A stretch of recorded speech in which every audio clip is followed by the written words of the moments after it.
ডিলাইত বৃহৎ পৰিমাণৰ বাৰ্মিজ চুপাৰী জব্দ, ডিলাই আৰক্ষীয়ে 3জনক আটক। বোকাজান মহকুমাৰ অন্তৰ্গত ডিলাই আৰক্ষীয়ে নাকা তালাচী জব্দ হৈছে 315 বস্তা বাৰ্মিজ চুপাৰী। ৰাজ্যত অব্যাহত আছে বাৰ্মিজ চুপাৰী সৰবৰাহ।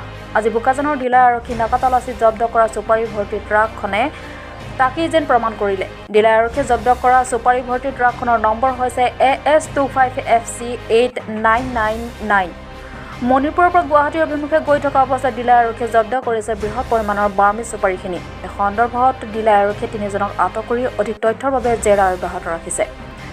কোনে ক'ৰ পৰা কেনেকৈ বহিঃৰাজ্যৰ পৰা অসমৰ মাজেৰে এনেদৰে ট্ৰাকে ট্ৰাকে বাৰ্মিজ চুপাৰী ব্যৱসায় চলাই আছে, কাৰ্বি আংলং তথা বোকাজান প্ৰকৃত তদন্ত অন্ততহে পোহৰলৈ আহিব। বোকাজানৰ পৰা আনন্দ টেৰাং ৰিপৰ্ট। নালাগে না জায়গাটো দুই সাইডে মানুষ মিলে নি তখন মিললাম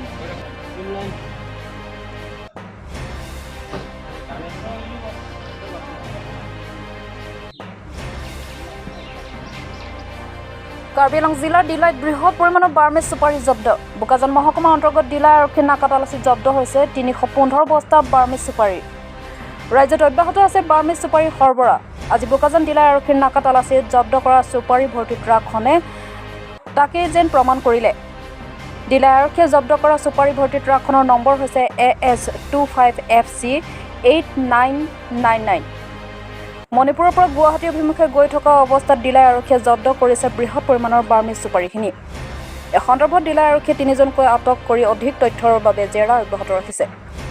কোনে ক'ৰ পৰা কেনেকৈ বহিঃৰাজ্যৰ পৰা অসমৰ মাজেৰে কেনেদৰে ট্ৰাকে ট্ৰাকে বাৰ্মিজ চুপাৰী ব্যৱসায়ী চলাই আছে, কাৰ্বি আংলং তথা বোকাজান প্ৰকৃত তদন্তৰ অন্ততহে পোহৰলৈ আহিব।